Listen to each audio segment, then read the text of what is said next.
Pronto, está gravando.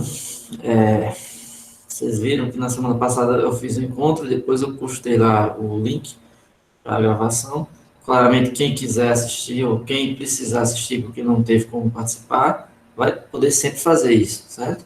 Então, se alguém faltar, pode olhar lá e assistir novamente. Mas é ideal que a pessoa faça um esforço para que tente participar, já que nessa hora você pode perguntar e tirar algumas dúvidas. E também vai ter atividades que vão ser feitas aqui, na hora, né? Então, é importante ver a presença das aulas online. Em relação ao conteúdo, vocês viram também que eu postei lá a ementa no Google Sala de Aula, e na parte de atividades eu coloquei o e-book da disciplina e o livro referência, sabe? Que é aquele livro que eu falei na aula passada, que ele é uma das principais referências do MTC e que a gente vai usar. Embora ele não seja uma versão atualizada, mas a gente vai pegar algumas partes que são, não tem a necessidade de ser assim, atual, porque é um conteúdo que não tem restrição quanto à questão do tempo, né? Se é uma edição velha ou se é uma edição nova. Então a gente vai poder aproveitar partes desse livro, certo? Deixa eu ver se eu tenho alguma coisa em relação à disciplina para falar. Não, acho que não.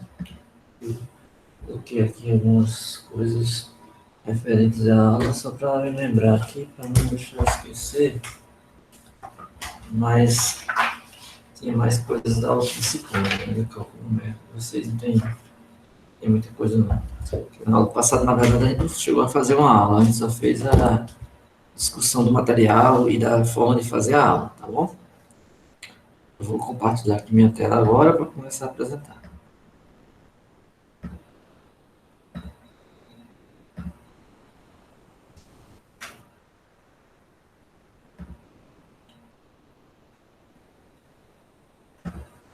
Lá no sala de aula, vocês estão vendo isso aqui, que onde eu postei em atividades, eu coloquei esse livro, que é uma das referências que a gente tem, esse que eu acabei de dizer, né?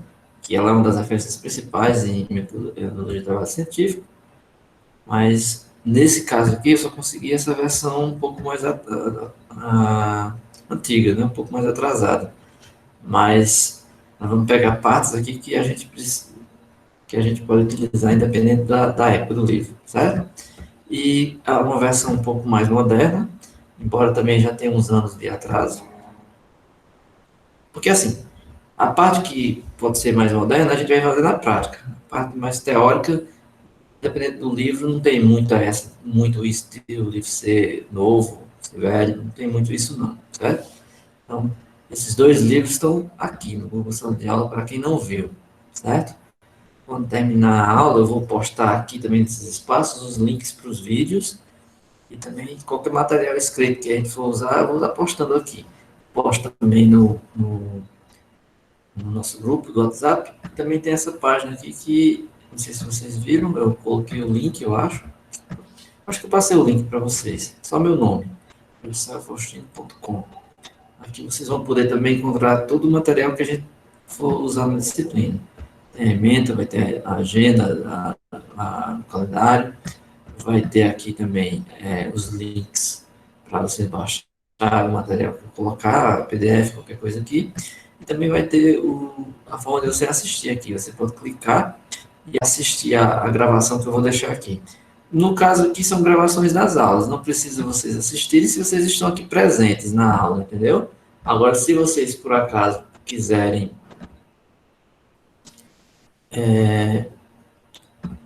rever uma parte que foi explicada e você perdeu, ou você não prestou atenção, ou você não entendeu direito, você pode voltar lá e assistir essas aulas, mas na maioria das vezes ela vai ser mais útil para quem perdeu o encontro. Agora, vão existir vídeos que eu vou gravar especificamente para explicar um assunto. Aí, nesse caso aí, eu vou gravar um vídeo explicando um assunto, dando instruções, e vou postar lá nesse espaço. Vocês vão assistir esses vídeos para poder entender do que é que eu estou falando. Principalmente quando a gente estiver tratando um pouco do overleaf, ou utilizando um trabalho prático, onde vocês vão ter que botar a mão na massa, né?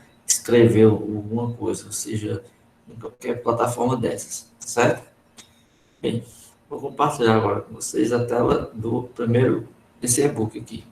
Esse e-book é o segundo, né? Esse aqui que eu falei que é o mais moderno, certo? Esse aqui é e-book Metodologia de Trabalho Científico, esse, certo?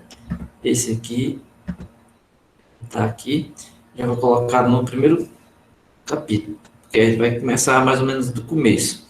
Essa disciplina eu vou tentar mesclar uma parte teórica com uma parte prática, tipo assim, nós vamos estar tentando misturar, para não ficar só nessa leitura.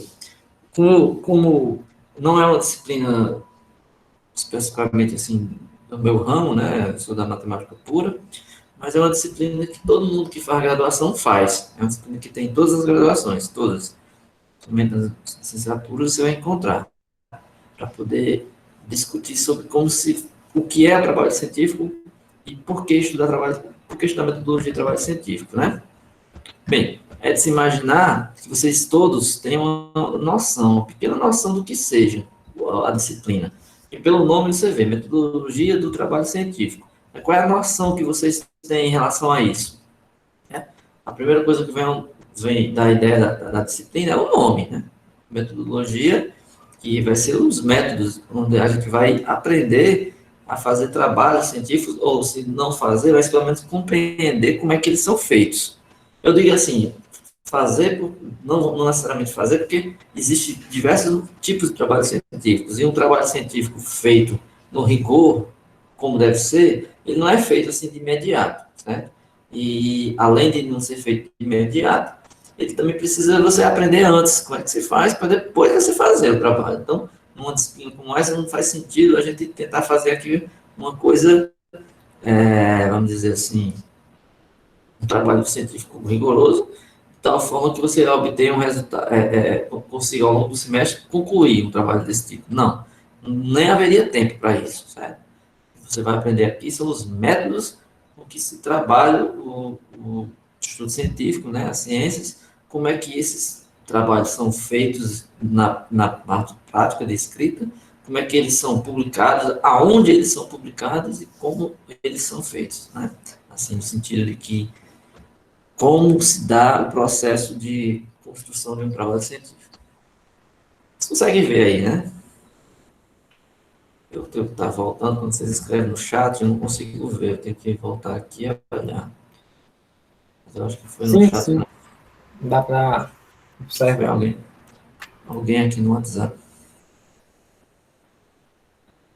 Certo, eu vou deixar naquela tela, porque ela vai ser a tela que vai ficar exibindo a parte que eu vou falar, certo? Essa daqui. Alguém, assim, vocês devem ter visto o e-book lá e o livro. Eu não sei se vocês todos ou alguém ou quem baixou, mas uma advertência que eu faço é que sempre fique atentos a esse material que eu vou colocando lá, porque a gente vai usar, óbvio. Se ele está lá é porque vai usar. No caso agora, não necessariamente vocês saberiam para onde é que eu ia começar. Eu coloquei apenas para ter as referências. Então, nós vamos usar esses livros aí, principalmente agora, nessas primeiras aulas. Então, vocês já podem, por exemplo, se debruçar sobre eles logo nos primeiros capítulos, que é a parte que realmente começa a disciplina, que é uma explicação do que é uma metodologia de trabalho científico, o que é isso, tá?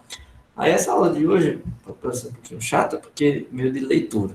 Leitura, assim, explicativa, né? Mas é sempre bom que, se vocês pudessem ler um pouco antes, né, vocês façam isso para que a aula transcorra mais facilmente. Aí, quando der, eu vou indicar no final da aula uma leitura, uma parte do que vai ser falado na próxima. Que aí você pode adiantar. Por exemplo, você pode pegar o e-book, ler uma parte dessas que eu vou explicar, você pode, de repente, já estar por dentro do que eu vou falar e vai transcorrer uma aula mais simples, mais fácil para você, certo? Aqui é o início mesmo. Deixa eu só subir aqui para mostrar umas coisas antes. Quando você subir aqui, só vai ter a introdução, certo? Aqui, se você for olhar, o início do e-book mesmo, é aqui, certo? Ele tem uma parte que ele vai ter aqui acima, que ele chama de introdução. Eu vou pular isso, porque é apenas introduzir a disciplina, mas introduzindo assim como é que vai ser o livro, né? Como é que é ele explica mais ou menos aí como é que vai ser esse material. Mas começa mesmo para a gente aqui, né? Definições de ciência, critérios de cientificidade, conhecimento científico, conhecimento popular e o que é o método científico, certo? O que, é que vai acontecer?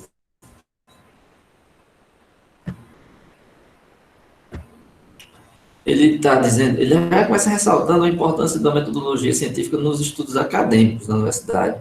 Bem, primeiro porque ele coloca aí a metodologia como discurso, né, do entendimento, para você compreender como se dá um certo processo. Então, essa metodologia que ele chama aqui, certo? Metodologia é compreendida como uma disciplina que consiste em estudar, compreender, avaliar os vários métodos disponíveis de realização de pesquisa acadêmica. Então, essa frase aqui resume tudo que eu já tinha falado. Então, aqui é uma disciplina que vocês vão tentar conhecer mais ou menos como é que funciona um método científico no mundo acadêmico. Né? Todo mundo aqui tem uma ideia disso, claro. Todo mundo, apesar de repente, nunca ter feito um trabalho acadêmico assim mais rigoroso, mas tem uma noção, pelo menos tem uma pequena noção do que seja isso, certo? Então, um trabalho científico, ele é baseado evidentemente, em uma pesquisa, em alguma coisa que tem que existir um método que vai dizer como é que ele é feito, certo? Só que dependendo do tipo de trabalho, muda o método, certo? Porque há métodos para uns trabalhos que não se aplicam a outros, tá certo? Então, essa metodologia é a aplicação desses procedimentos, dessas técnicas que você vai usar, né, para a construção de conhecimento, seja ele teórico, seja ele prático, experimental, certo? Então, as diversas formas de se fazer a ciência, você vai entender aqui mais ou menos quais são os caminhos que isso se desenvolve. Só que tem umas coisas que são incomuns e que são importantes destacar. Primeiro, que é definições de ciência.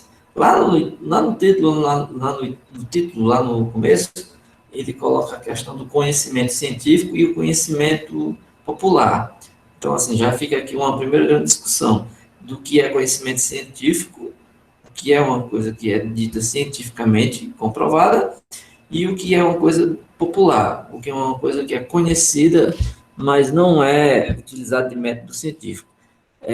Tem um exemplo que a gente sempre fala, né, que sempre tem no início, que são aqueles. Todo mundo aqui já deve ter passado por uma situação de que doente ou por uma enfermidade, alguma coisa assim, tem aqueles remédios caseiros que as pessoas ensinam, não é? Acho que todo mundo aqui já deve ter visto isso, né? Já deve passar por uma situação dessa, assim, faz isso, faz aquilo que melhora, tal. Só que algumas dessas vezes, alguns desses casos, não tem a comprovação científica, como alguém diz. Exatamente, tá, aqui nesse período da pandemia, houve toda uma discussão aí sobre um medicamento aí que discutia se ele tinha comprovação científica ou se não tinha, tal, ficou aquela discussão toda. Não vou entrar nessa discussão, é apenas para citar um exemplo, né, que quando se fala disso, não tem comprovação científica, ou seja, porque não teve uma pesquisa, não teve um método desenvolvido que comprovasse aquela eficácia para aquilo que se está indicando. Então, o conhecimento científico, ele vem disso, né? Ele vem de um método para se provar coisas que serão utilizadas e serão utilizadas como referências, certo? Então, a ciência, né, a definição de ciência, quando você vai falar de forma a entender como é que isso funciona, né, a sistematização desses conhecimentos, você vai entender que é preciso entender o que é ciência e distinguir do que não é e se torna apenas conhecimento popular, ou seja, é um conhecimento válido, que é importante, mas que ele não tem essa prerrogativa de ser desenvolvido através de um método científico. Então, são coisas distintas, certo? Vocês vão perceber aqui nesse livro, nesse segundo e-book aqui, que ele vai citar bastante o primeiro. Ó. Quando vocês verem esse nome aqui, Lacatus Marconi, esse aqui vai estar fazendo referência, ele vai estar fazendo referência ao, ele vai estar fazendo sempre referência àquele outro livro, certo? esse Lakatos e Marconi, ele está se referindo àquele livro que eu falei agora há pouco, que ele é o mais antigo, que ele está lá na sala de aula. Porque, assim, ele é uma referência que ele é utilizado bastante em metodologia científica, e vocês vão encontrar vários e-books ou livros, apostilas, que vão citar ele como uma referência, certo? Aí, ele vai dizer aqui que ciência é um conjunto de proposições logicamente correlacionadas sobre o comportamento de certos fenômenos que se deseja estudar. Então, uma frase que ele coloca, essa frase todinha aqui, é um conjunto de proposições logicamente correlacionadas sobre o comportamento de certos fenômenos que deseja estudar. Eu vou até dar um zoom aqui para que vocês percebam uma coisa. No nosso caso específico, que se trata de matemática, né, a gente tem, justamente na matemática pura, porque assim, na matemática, eu falei na aula passada, a gente tem os ramos que a gente pode subdividir, né? No nosso caso aqui na matemática, a gente tem a matemática pura, tem a educação, pessoal da educação matemática, tem o pessoal de estatística, então tem a parte de matemática aplicada, então são vários ramos assim, que a gente pode subdividir. Mas a matemática como um todo, você sabe que o conhecimento matemático ele é em cima mais ou menos do que está aí. É um conjunto de proposições logicamente correlacionadas sobre o comportamento de certos fenômenos que se deseja estudar. No caso, se aplica na ciência de um modo geral. Certo? Então, é isso que ele está com essa definição de ciência. A ciência pode ser a matemática, pode ser as ciências físicas, como a astronomia, pode fazer também em relação aqui à química, ciências experimentais, pode fazer ciências filosóficas, assim, qualquer tipo de conhecimento que você precise realmente ter proposições que sejam correlacionadas de forma lógica sobre algum fenômeno que você está estudando, certo? Então, nesse caso aqui, o que é que acontece? Essas são definições, mas essas definições que vocês vão encontrar em alguns livros, elas estão mais ou menos relacionadas uma com a outra, porque elas têm mais ou menos os mesmos princípios, vamos dizer assim, na sua definição. Então, você pode enumerar aí algumas coisas para que você estabeleça o que é um conhecimento científico, certo? Aqui ele citou outro autor, certo? Ele fala que, deixa eu só destacar aqui também, o Trujillo Ferrari, que é que tem uma obra de 74, ele considera que a ciência no mundo de hoje tem várias tarefas a cumprir. Aqui é as atividades, ou mais ou menos o que a ciência se propõe a fazer, certo? Essa definição aqui é mais ou menos a definição do que seria a ciência segundo o Lakatos, segundo o livro, né, Lakatos. Então, o que, é que você tem aqui? Você tem os propósitos para os quais a ciência é desenvolvida, ou pelo menos para quais serventia, vamos dizer assim, a ciência tem que estar a serviço. No caso, aumento e melhoria do conhecimento, descoberta de novos fatos ou fenômenos. Aí tem uma lista de coisas que eu não vou ficar só lendo para poder não ficar muito enfadonho. Certo? Eu quero, assim, nessas explicações, destacar algumas partes da leitura. É importante assim, que a gente não faça que não passe batido essa leitura, que vocês possam dar uma lida antes ou depois. Pode ser depois também da aula. Vou destacar uma parte não muito grande para poder dar tempo para você acompanhar, tá bom? Então, assim, vou destacar umas partes, dessas partes vocês podem ler depois para poder juntar com o que eu estou dizendo e com a compreensão de vocês para fechar o entendimento do conteúdo, certo? Nesses primeiros capítulos, nos primeiros parágrafos aí, ele está falando de várias concepções, de várias pessoas, vários autores, com vários pontos de vista em relação à ciência. Uns como definição do que seria, outros falando sobre que propósito se tem essa ciência, a serviço de que ela está aí, e outros apenas falando sobre o comportamento, ou pelo menos falando sobre como se dá esse processo, né, de aceitação desse conhecimento, certo? O que acontece? Aqui tem uma subdivisão, né, que ele vai fazer que é o seguinte, nós temos, porque assim, nesses textos vocês vão encontrar vários autores diferentes. Aí, como ele está citando cada um deles, eu vou destacar aqui apenas para dizer que esses esse conjunto de definições, esse conjunto de características que vai definir o que é a ciência, o que é um método científico, eles vão ser formados não só por um autor, mas por vários. Você vai encontrar coisas aqui que são definidas por um, outra coisa complementada por outro, e assim vai, certo? No caso aqui, já está falando de mais um autor, né? Esses nomes aqui, quando aparecem assim, depois nós vamos ver como é que são essas referências. Normalmente se cita pelo sobrenome aqui, né? Demo 2000, página 22. Ele está falando o nome de um autor em uma obra do ano de 2000, certo? Em uma obra que foi lançada nesse ano, citando a página. Ele está dizendo que nessa referência, esse autor acredita que no campo científico é sempre mais fácil apontarmos o que as coisas não são, razão pela qual podemos começar dizendo que o conhecimento científico não é, certo?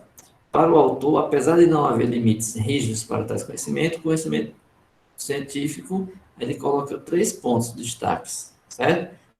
Que é, primeiro, não é um senso comum, certo? Porque não se caracteriza pela aceitação não problematizada, muitas vezes, crédito do que afirmamos ou temos por válido.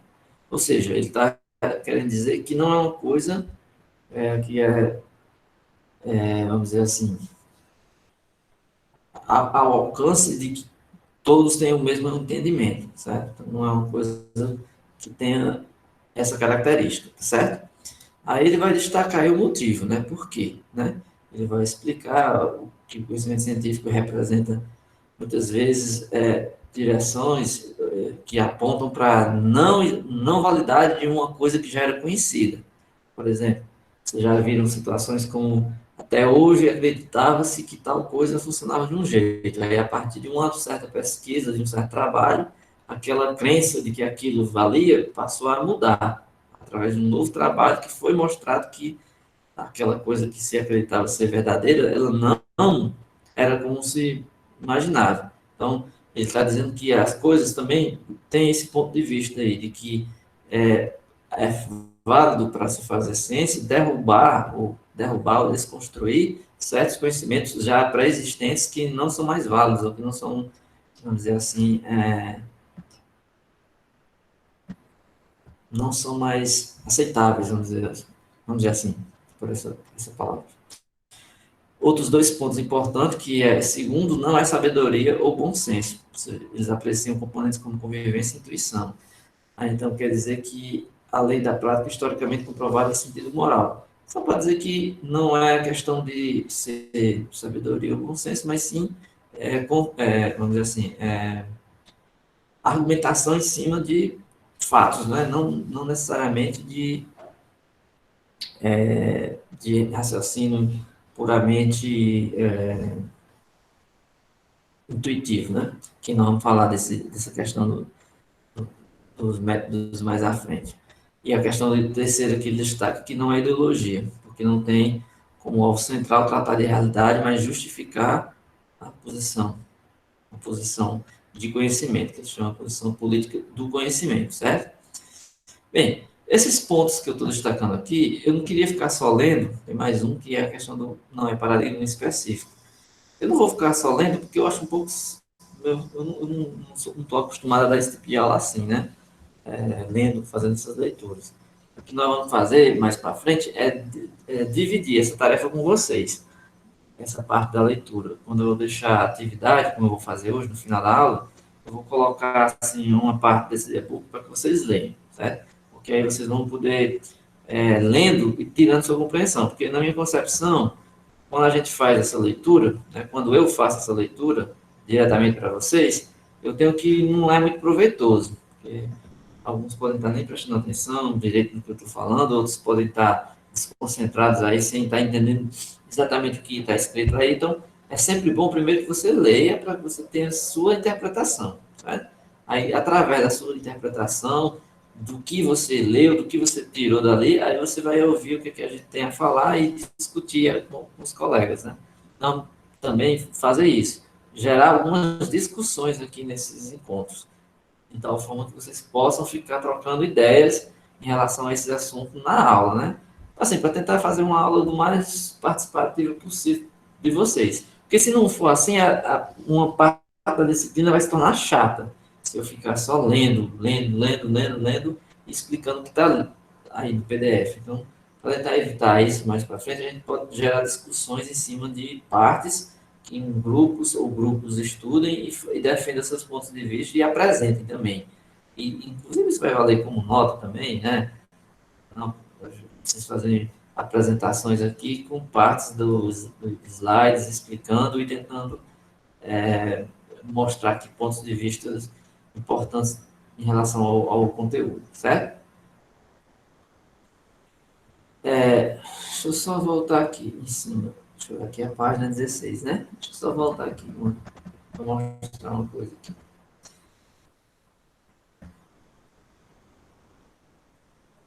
Ó, esse capítulo é assim, ele tem essa seção 2.1, que é definições de ciência, que é isso que nós estamos vendo, e critérios de cientificidade, que nós estamos olhando agora.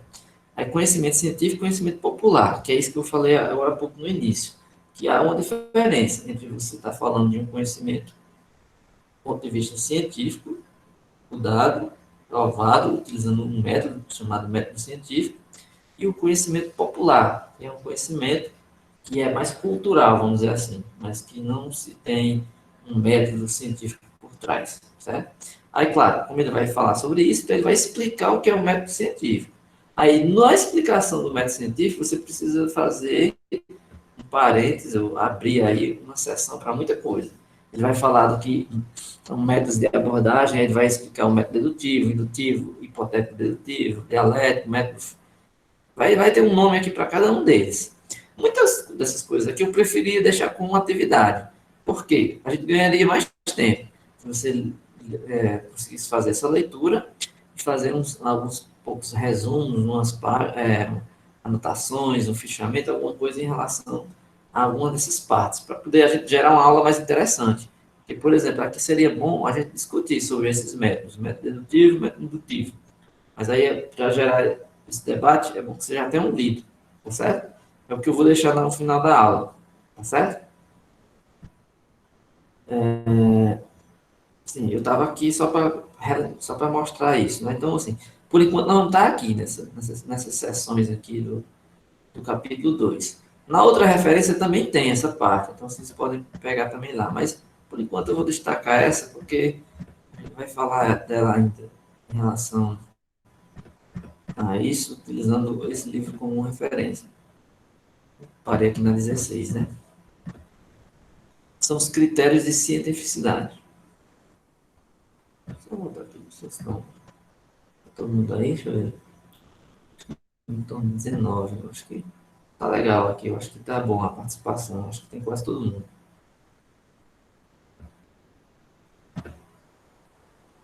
Certo. Os critérios de cientificidade, né? Tendo em vista esse conhecimento, que conhecimento não é, ele está dizendo que podemos arriscar dizer o que é, certo? Do ponto de vista dialético, o conhecimento científico encontra seu distintivo maior na paixão pelo questionamento, alimentado pela dúvida metódica. Questionamento como método, não apenas como desconfiança esporádica, localizada, intermitente. Os resultados do conhecimento científico obtido pela via do questionamento permanecem questionáveis por simples coerência de origem.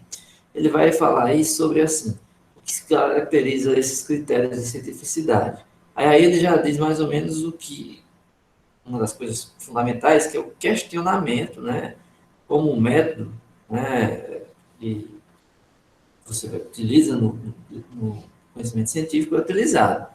Assim, a grande coisa é a pergunta, né? Assim, a ciência se faz de perguntas, né? Para, através da busca das respostas, se chegar a alguns resultados.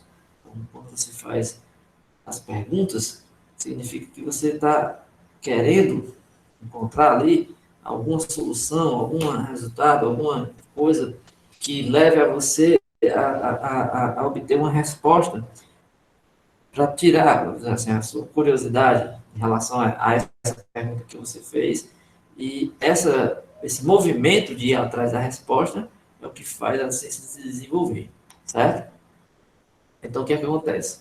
Antes de tudo, né, eu vou destacar, sempre estou destacando umas frases assim, só porque essas frases que eu destaco, elas vão ser interessantes porque elas resumem, vamos dizer assim, o que talvez seja os pontos mais importantes. Ó. Antes de tudo, de acordo com o autor Demo, nesse livro de 2000, cientista é quem duvida do que se vê,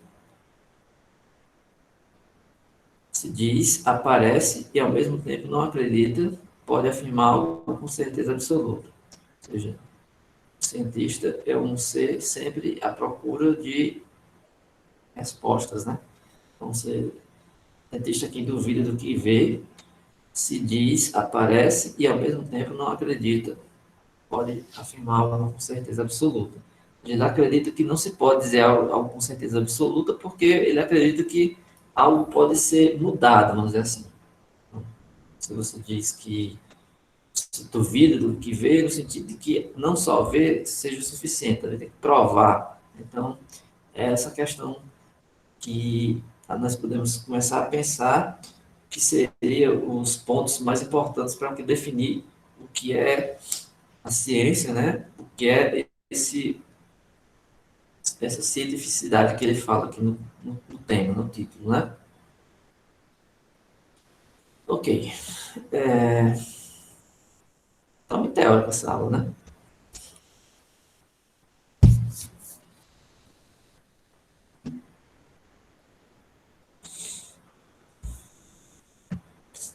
Parece que estão prestando atenção.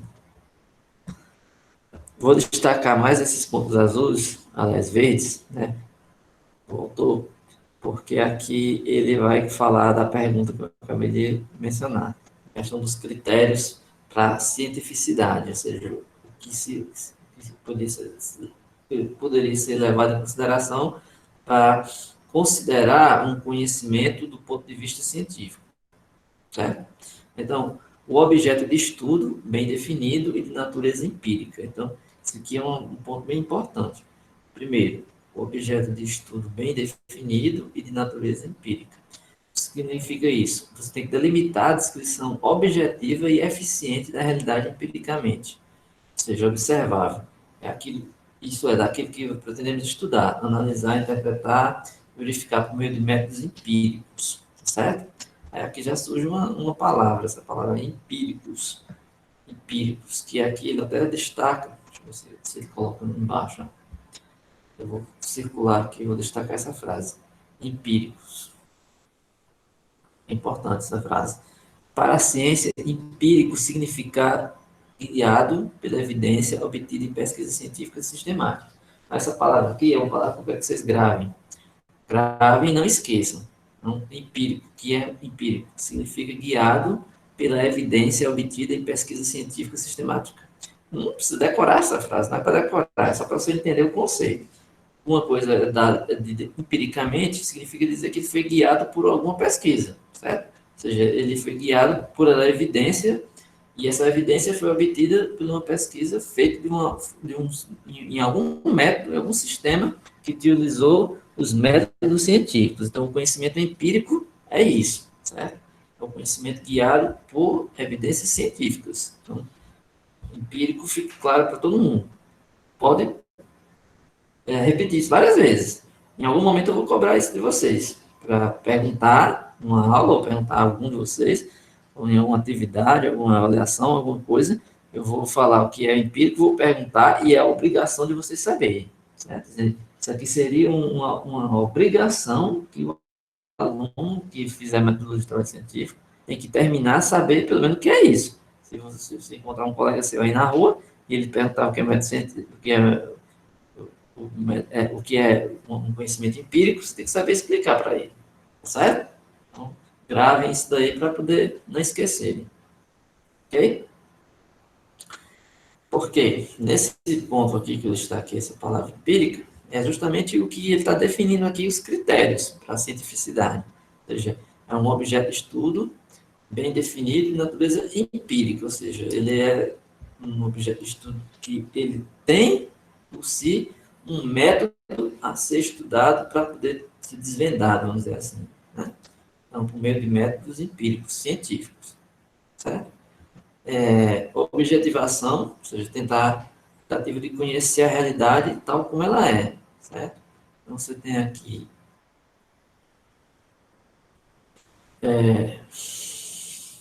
você tem que ver, provar a coisa de fato como ela acontece e não levar para o lado ideológico ou para o lado, vamos dizer assim, de crença ou de lado que desvie daquilo que realmente é o papel do conhecimento empírico, né? Que é ir atrás de um método que estude a efetividade daquilo, não ou apenas você utilizar de crença sua ou de uma ideologia qualquer para desviar, vamos dizer assim, o entendimento daquele assunto, certo? Então, isso aí é a objetivação, ou seja, objetividade em explicar algo daquilo como ele realmente é, tá certo? Ok. Tem mais outras duas coisas. Eu não estou lendo tudo aqui, assim, porque isso já vai ser a atividade que eu vou deixar para vocês no final da aula. É a leitura desses pontos aqui. Já sei que todo mundo aí já tem acesso ao solo de aula, pode baixar esse e-book e vão destacar essas partes que eu estou lendo. Estou lendo apenas o resumo, você vai fazer a leitura dela mais detalhada. Alguém escreveu no chat, eu tenho que entrar aqui e olhar. Empírico seria o estudo do objeto baseado em experiências. Sim, experiências, mas não somente porque, assim, método científico, existem os métodos científicos totalmente teóricos. Então, quando se diz baseado em experiências, na maior parte das vezes está correto. Né? Está correto, porque normalmente o estudo científico ele se usa de experimentos, vamos dizer assim. Mas é um pouco mais geral ainda, porque existe também aquele conhecimento empírico baseado em conteúdo teórico, somente.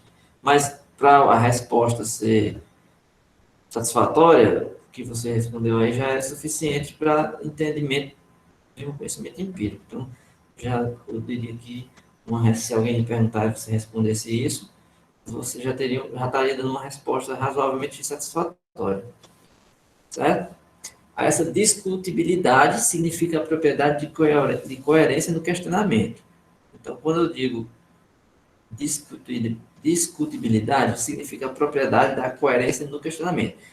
A coerência no questionamento é um questionamento que não nos leve a contradições, ou seja, onde você está querendo mostrar uma coisa, mas ao mesmo tempo você não mostra ou entra em contradição com aquilo que você quer mostrar. Então, tem que ter uma coerência, certo? Tem que ter uma coerência nisso, certo? Eu não vou ficar lendo tudo, sim, porque como a leitura é um pouco longa no parágrafo, e eu sempre prefiro resumir o que é que ele está querendo dizer aí, no final das contas, né? Assim, o que é que ele quis dizer com isso tudo. Mas é dever de vocês lerem essas partes maiores, tá bom? Poder ficar claro, discutido, principalmente alguns termos aí que eles vão aparecer várias vezes, certo? Essa observação controlada dos fenômenos, ou seja, a observação, obviamente, tem a ver, por exemplo, como foi respondido aí pelo nosso colega, que preocupação em controlar a qualidade de dados e o processo utilizado para sua obtenção. Tem mais ou menos a ver. Se é um experimento, por exemplo, né? Você fez um experimento, seja ele qual for, você tem que ter controle sobre aquele experimento, no sentido de que ele não saia vamos dizer assim, do objetivo central, que é comprovar aquilo que você está pesquisando. Então, você tem que ter esse controle, né? A observação controlada do que está acontecendo, para não fugir ao que você está se propondo fazer, certo? A originalidade é um ponto importante, originalidade, porque se você está fazendo um trabalho, está querendo fazer uma prova de alguma coisa que ainda não está feita, então aquilo ali é um trabalho original. Então, se você está refazendo, reproduzindo algo que já está feito, já está comprovado, você não está construindo conhecimento, você está apenas repassando ou analisando de um outro ponto de vista, talvez, mas não está construindo, digamos assim, pelo que se diz, né? Porque aí é a expectativa de que que todo discurso científico responde a alguma inovação, ou seja, em algo novo, certo? No sentido de construção, mesmo que isso tenha uso de outras referências, né? mais você está provando uma coisa que você já está utilizando de outros conhecimentos, mas você está chegando a uma nova conclusão, a um novo ponto de vista que ainda não foi apresentado, certo? Aí isso vale em todas as etapas, em todas as ciências. Nós estamos começando aqui de uma forma muito teórica, mas vai ter um momento lá que eu vou abrir os artigos, vou mostrar aqui na página para vocês, e nós vamos ver mais ou menos isso na prática. Para alguns artigos, nós vamos ver que a análise disso tudo aqui teórico vai ser fácil, mas para outros, nós vamos ver que não é tão fácil assim a gente identificar esses pontos lá no trabalho, tá? Essa coerência aqui, mais ou menos como estava aqui em cima, né? Mais ou menos como estava aqui em cima, na discutibilidade, certo? É mais ou menos parecido. A diferença é que aqui na discutibilidade que ele fala, ele fala um pouco mais da fundamentação das ideias que você vai defender, né? Assim, se ter base, mais ou menos, para poder ter algo discutível do ponto de vista do que você vai apresentar. Já a coerência é a forma de você estruturar a defesa dos seus argumentos, ou argumentar de uma forma lógica, sem cair em contradição, certo? Eu acho que eu acabei falando um pouquinho disso lá no outro, porque são semelhantes, certo? Algumas dessas palavras você não precisa achar que elas têm que ser, o conhecimento tem que ter todos esses itens aí. Alguns até têm a ver um pouco com os outros, certo? Então, significa mais ou menos isso. A ausência de contradição no texto, fluência entre premissas e conclusões, ou seja, então você tem que ter uma boa explicação de forma que fique fácil, que você tá, fique fácil de se compreender o que você está querendo falar, o que você está querendo provar. Sistematicidade, que é a parceira da coerência, que quer dizer o esforço de dar conta do tema amplamente. É sistematizar, ou seja, é você definir bem o tema, você saber argumentar em cima do tema, certo? Sem sair do controle, né? Você tem que se esforçar o tema, delimitar, sem concluir o tema, porque você de nenhuma forma vai esgotar o tema, porque vai ter sempre algum ponto de vista a ser defendido. Então, você não vai concluir tudo ao ponto de dizer que não existe mais nada a ser provado daquilo, mas ao mesmo tempo você não pode fazer uma coisa rasa, onde você não chegue a lugar nenhum, e não se proponha a provar uma coisa e se perca pelo caminho e acabe não fazendo nada. A consistência é uma das partes mais importantes, porque a consistência ela é a base, vamos dizer assim, do que você fez. Então, o trabalho tem que ser consistente no sentido de que ele tem que ter conteúdo, ele tem que ter realmente parte que realmente seja efetiva, que seja realmente não um vazio ali, ou coisas que não levam a lugar nenhum.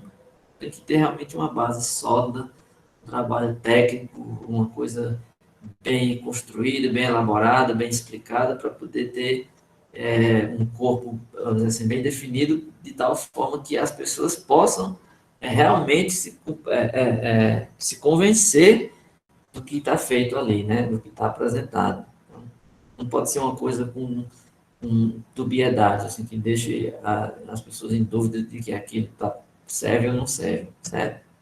Aí tem outros pontos, como é a linguagem precisa. Claro, isso daqui é a parte da escrita, né? Você tem que ter palavras que realmente se encaixem com o que você está colocando, né? Restringindo o máximo o uso de adjetivos, no sentido de que você tem que utilizar uma linguagem adequada. Autoridade por método é você realmente utilizar de conhecimentos previamente já feitos, por exemplo, quando você faz um trabalho, um artigo, um trabalho, onde você utiliza do trabalho de outras pessoas que já fizeram coisas antes de você e que você utilizou também. Você fez um trabalho aqui, mas você precisou antes utilizar resultados de outros autores que já tinham feito coisas semelhantes. Então, você vai usar aquilo ali e você vai reconhecer, vamos dizer assim, parte daquilo que você fez e assim, naquilo que você fez, você vai reconhecer parte do que você fez, mas que foi utilizando trabalhos previamente estabelecidos antes. A relevância é a questão de que eles podem ter alguma aplicabilidade e, às vezes, você tem que ter aplicabilidade no sentido de que aquele trabalho vai servir a alguma comunidade, vai servir a alguém. Certo? E ele não foi feito apenas sem razão nenhuma de existir, certo? A ética, opa, a ética, que é a procura responder a pergunta a quem serve, né? Ou seja, no sentido de você entender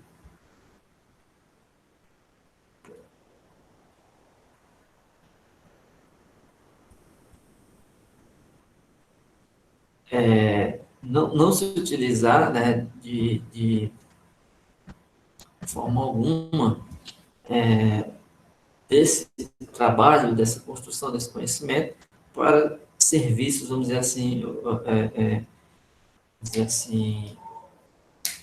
não se utilizar de métodos que sejam, vamos dizer assim, não adequados à a linguagem universal assim das pessoas, ou no sentido de fugir às questões de ética de trabalho ou ética de uso de resultado para deturpar ou para manipular ou para fazer qualquer uma outra coisa que não seja o sentido da ciência. Né? Então, ética nesse sentido aí, assim, você não se utilizar desse tipo de coisa, certo? Essa intersubjetividade é a opinião dominante na comunidade científica, em determinada época e lugar.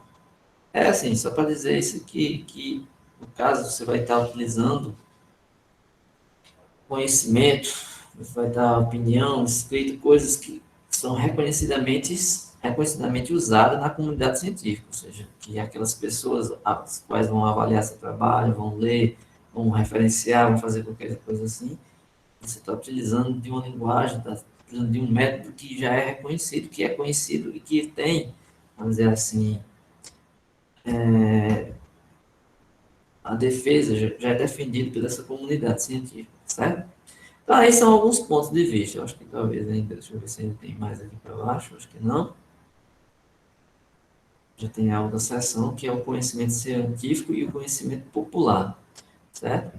Que eu comecei a aula de hoje falando um pouco disso. Eu dei um exemplo daquele caso de um remédio, ou daquele caso de alguma coisa que as pessoas utilizam ali, mas apenas por crença, uma crença popular, certo? Não é porque o remédio foi provado cientificamente, testado e tal, não.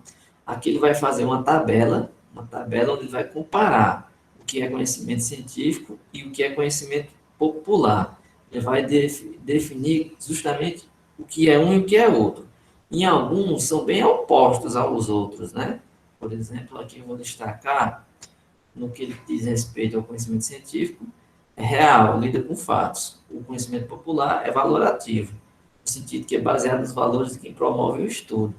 Assim, se a pessoa crê em certa coisa e ele tem ali aqueles valores os quais ele não quer se desfazer, ele vai tentar promover aquilo ali, mas não tem um estudo de terceiros para tentar comprovar aquilo, certo? Então, é o caso do exemplo que eu falei, né?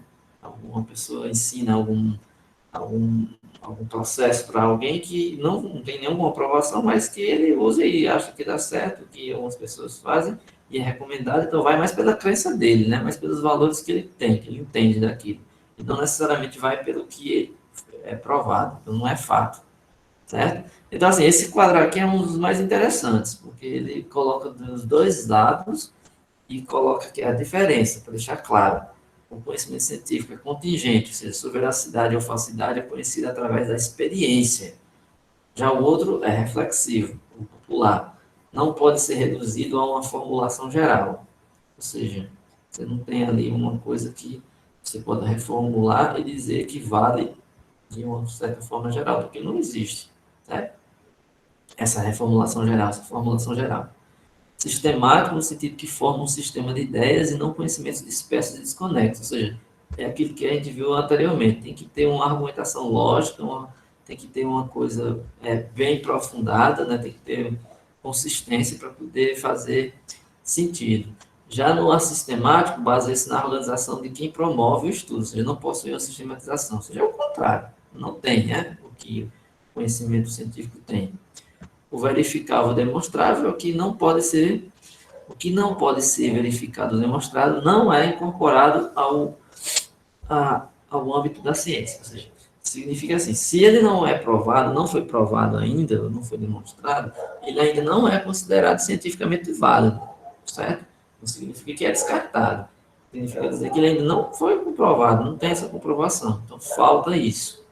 O outro é verificável, porém, ele é limitado ao âmbito do cotidiano do pesquisador, do observador. Ou seja, você pode verificar, mas essa verificação ali é uma verificação que não é necessariamente um método, é apenas uma coisa que pode acontecer e pode não acontecer com algum observador ou pesquisador, certo?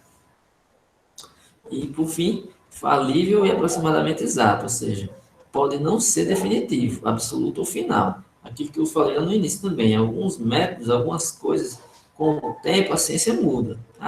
Acreditava-se até o ano de 2000 e tanto que, sei lá, ah, deixa eu ver aqui se me vem aqui algum exemplo. Se alguém tiver um exemplo, pode falar. Eu estou querendo dar uma ideia de uma crença, de uma coisa que a ciência defendia até pouco tempo atrás e que hoje em dia já mudou de ideia. Porque nessa hora aí a gente acaba esquecendo os exemplos. Eu tinha um exemplo aqui que eu falei uma vez na outra aula, esqueci agora.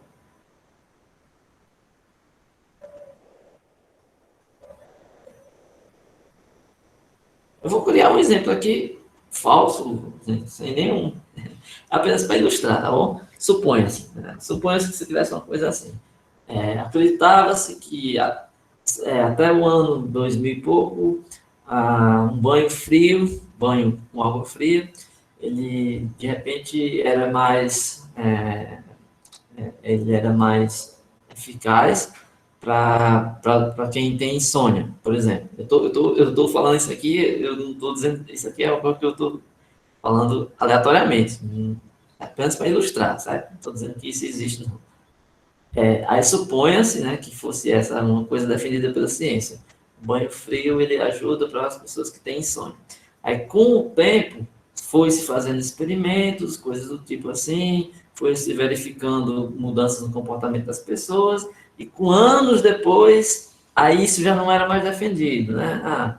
O uso da água fria para pessoas que têm insônia não tem eficácia, por exemplo. Então pode ter um momento que alguém chegue que realmente não tinha, porque na época que foi feito o estudo, foi feito de repente um estudo em cima de uma comunidade pequena, num certo local, que de repente alguma influência ali deu a entender que o resultado era válido, numa pequena amostra. Mas de repente esse estudo foi revisitado e não foi comprovado assim, numa escala que fosse considerável. Então essa mudança aí é que ele diz aqui, por não ser definitivo, certo? Ou seja, quer dizer que a partir daquele momento que provou-se aquilo, mas pode acontecer de que em um certo momento mais à frente, aquele estudo sendo refeito, aquela opinião, ou aquela opinião, aquele resultado final daquele estudo possa ser mudado, entendeu? Ou seja, ele não é absoluto nem final, ele pode ser continuado, porque uma boa parte desses estudos há uma continuidade dos experimentos ao longo da vida. Então, pode surgir novas técnicas, novos resultados que vão alterar, vamos dizer isso, certo? Como ele diz aí, novas técnicas e proposições podem reformular ou então corrigir uma teoria que já existe, né? Por exemplo, esse caso que eu acabei de criar aqui. De repente, não é que o banho frio é melhor para a insônia, ele estimula alguma coisa lá que pode ajudar a dormir, mas com a seguinte condição: se a pessoa já tiver, de repente, uma predisposição a dormir cedo, dormir tarde, coisas assim. É só para ilustrar esse exemplo que eu estou falando, né? Então, são coisas que eu quero dizer que a, para a ciência, né, esse ponto aqui, falível e aproximadamente exato. Ou seja, falível que você pode ter essas coisas acontecendo como a gente está dando esse exemplo. Já conhecimento popular ele é falível e inexato, ou seja, não tem a exatidão do resultado. Então, conforma-se com a aparência e com o que ouviu dizer a respeito do objeto ou do fenômeno. Não permite uma reformulação de hipótese sobre a existência de fenômenos situados além das percepções objetivas. Ou seja, você não tem esse lado da exatidão, né? Da comprovação, certo? Então, esse ponto aqui é um dos pontos interessantes dessa sessão, que eu gostaria que vocês também dedicassem um pouquinho de leitura a ele, que é as características dos tipos de conhecimento popular e científico, certo? Então, eu vou colocar isso como um dos exercícios para a gente. A leitura dessa sessão 2, né, desse capítulo 2 aí, eu vou destacar uns pontos e vocês vão fazer essa leitura em cima disso que a gente discutiu hoje, para a gente falar algumas coisas a respeito disso ainda na próxima aula, certo? Aí, na próxima aula, para quem quiser já adiantar também, nós vamos continuar aqui no método científico, certo? Peraí. Tem umas partes aqui mais antigas, né? Aí nós vamos falar um pouco disso que eu comecei a deduzir, que eu comecei a destacar hoje. Essa questão aqui do método dedutivo, indutivo, hipotético. Então, assim, a gente vai discutir um pouco sobre isso, né? Sobre esses métodos. Dedutivo, que é o método dedutivo, que é o método indutivo. Então, quem quiser já se adiantar em relação ao conteúdo da próxima aula, pode ler essa parte aqui.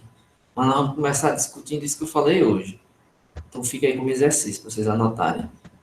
Dar uma leitura para fazer a comparação entre o conhecimento científico e o conhecimento popular.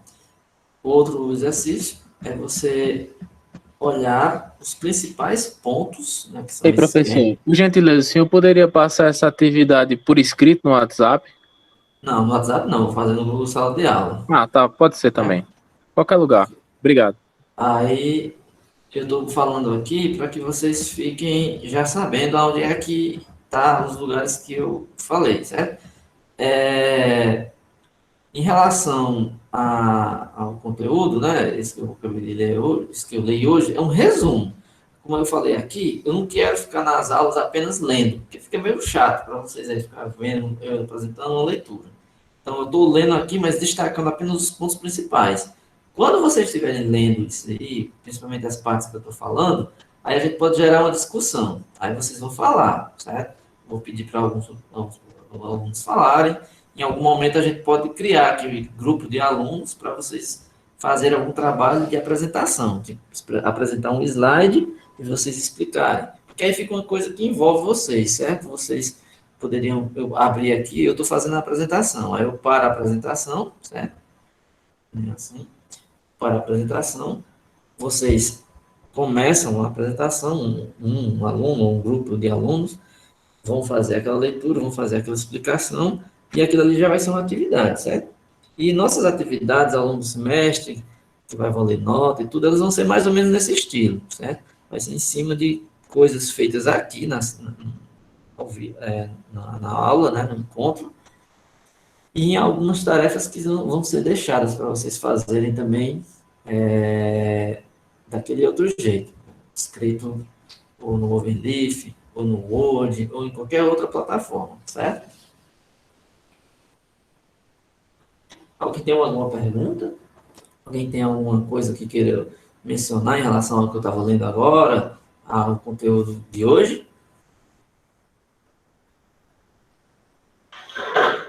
Quanto assim a seminário, professor, você tem alguma pretensão de trabalhar com a gente mesmo no online?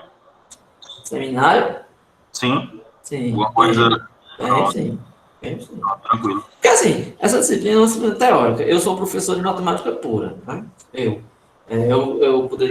estou em cálculo numérico, eu poderia estar ensinando aqui de cálculo, álgebra, análise, qualquer uma dessas disciplinas, mas eu estou em metodologia de trabalho científico. Normalmente a gente roda essa disciplina.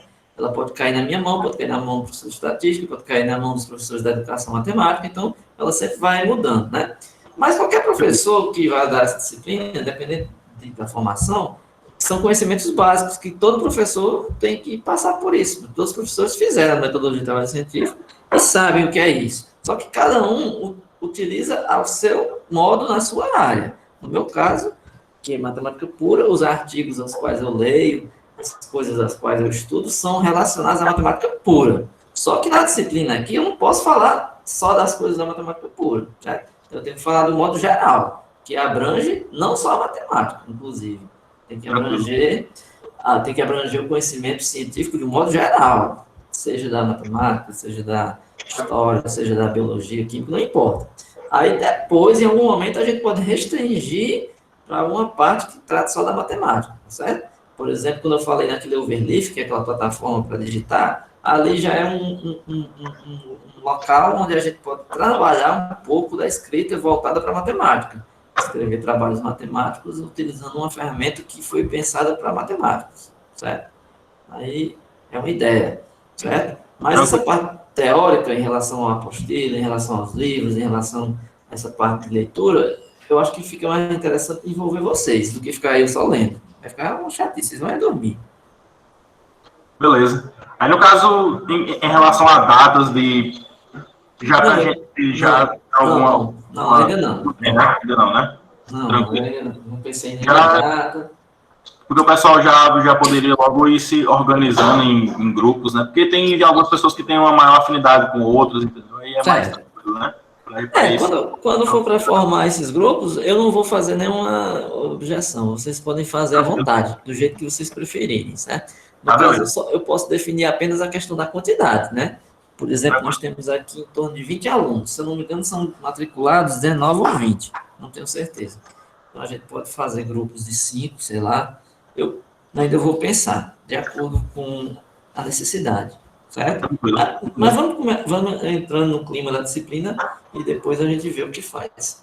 Eu vou ficar criando sempre esse costume. Quando terminar de gravar a aula, eu vou terminar aqui de gravar. Depois eu vou postar lá no Google Sala de Aula. Eu vou postar nesse site que eu falei, né, que é o meu nome, jocelfaustino.com. Aí vai estar lá também. E eu vou também avisando no grupo do WhatsApp, certo? Então você vai ter aí várias formas de se conectar com o material. Para quem perdeu, para quem não perdeu. Então só não vai acompanhar realmente quem ou porque está sem internet, ou porque realmente não quis, ou então porque está com algum problema e infelizmente não está por dentro, né? Mas, assim, por questão de localizar o conteúdo ou o contato com o professor, isso aí não vai ser problema, certo? Aí, eu não vou prometer... Assim, de pretensão de fazer prova... Não sei, não, muito provavelmente não. Muito difícil eu vou fazer, muito dificilmente eu farei uma prova mesmo, certo? Tipo assim... A avaliação vai ser contínua em relação às aulas, né? Sempre... Eu pretendo fazer essa avaliação assim, em cima de seminários que vocês apresentem, em cima de trabalhos que eu vou deixar para vocês escreverem. Por exemplo, vai ter um negócio chamado fichamento de uma leitura. Aí eu vou pedir que vocês vão ler, vão escrever esse fichamento e vão enviar. Vão postar lá no Google Sala de Aula. Isso aí pode ser uma atividade. Uma apresentação que vocês façam aqui no slide, uma leitura, isso aí vai ser uma atividade. Uma apresentação que pode ser de um grupo todo, pode ser individual, mas o que importa é que, assim, eu posso quase que assegurar, eu tenho quase certeza, não posso dizer certeza porque não posso afirmar que é certeza, mas é muitíssimo difícil eu fazer uma prova, certo? Assim, nessa disciplina eu acho que não vai acontecer, de eu marcar uma prova online e a gente fazer um dia, certo? Ok. Aí, sempre que terminar a aula, eu vou tentar postar esse material. Se eu não postar, obviamente, nem sempre vai dar para postar na mesma noite, que é um pouco cansativo para mim. Eu tenho um pouco de dor nas costas, eu tenho um problema que me cansa muito ficar aqui sentado, assim. Aí, quando termina, para poder ficar aqui, para esperar o vídeo baixar, para eu entrar na página, para postar, então, muito provavelmente eu só faço isso amanhã, certo? Mas vai estar sempre lá, nesses lugares, as aulas, para quem quiser ver. Quem está aqui participando, eu acho que não precisa ir lá assistir a aula de novo, não. Só se quiser. Ou esquecer uma parte, ou perdeu, a conexão ficou ruim, ou se ocupou, ou então não prestou atenção numa coisa e quer ver de novo, e vai lá e assiste de novo. Mas, de qualquer forma, eu gosto de deixar lá, porque fica registrado, fica para quem quiser ver de novo, e fica legal, fica organizado. Tá, beleza. Pois é isso. Eu vou aqui primeiro colocar para encerrar. Só um minuto. A gravação.